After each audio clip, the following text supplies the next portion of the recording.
व्यापार किया करता था, लेकिन उसकी सोच बहुत ही खराब थी। वह अपनी पत्नी को पैरों की जूती समझता था और उसे नौकरानी बना के रखता था। इस बार मुझे बेटा ही चाहिए, चाहे कुछ भी हो जाए। अगर बेटा नहीं हुआ ना तो तू इस घर से जाने के लिए तैयार रहना। ये आप क्या कह रहे हैं जी? इसमें मैं क्या कर सकती हूँ? यह तो उस ऊपर वाले की देन है।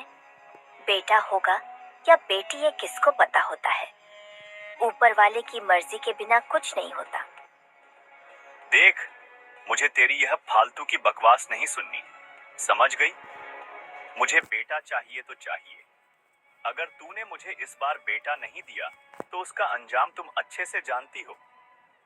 हाँ हाँ, बहुत अच्छे से जानती हूँ। तुमने पहले भी मेरी 2 बच्चियों को मार डाला है, लेकिन इस बार मैं ऐसा नहीं होने दूंगी।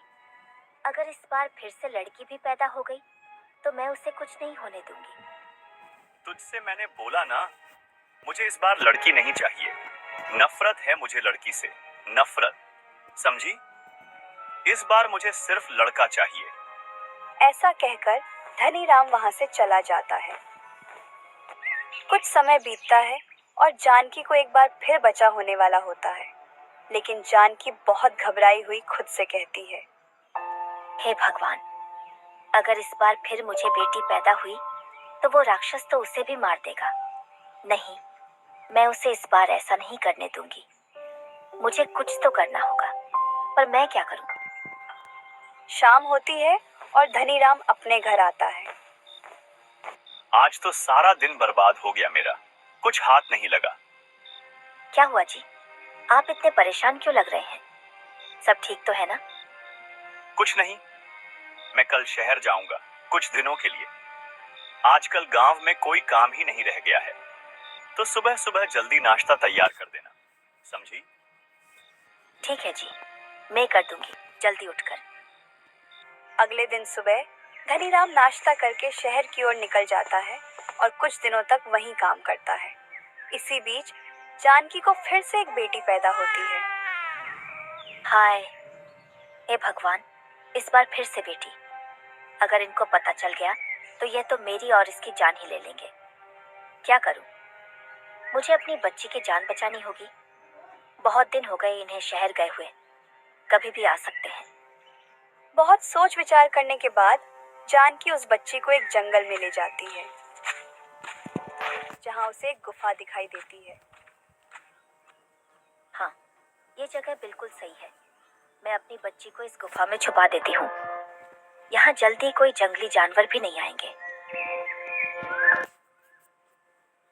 जानकी उसे उस गुफा में छोड़ आती है और हर दिन उसे दूध पिलाने जंगल जाती और रात को उसे गुफा में छुपाकर सुला देती है। ऐसे ही कुछ दिनों बाद धनीराम घर आ जाता है। अजी, आ गए आप। कैसा रहा व्यापार? हाँ, आ गया। जाकर पानी ले आ, बड्ढे जोरों की प्यास लगी है। जी अभी लाई, आप बैठ जाइए। अरे अरे, रुक रुक रुक रुक, बच्चा पैदा हो गया क्या? कहाँ है मेरा बेटा? ला उसे मुझे दे, मैं भी तो देखूं। जी जी जी, वो क्या ये जी वो जी लगा रखा है? बता, मेरा बेटा कहाँ है? जी, हमारा बच्चा मरा पैदा हुआ था। हट तेरी की, मेरे माँ बाप ने भी मुझे किसके गले में बांध दिया। पहले लड़कियां पैदा करी, अब जो हुआ वो भी मरा पैदा हुआ।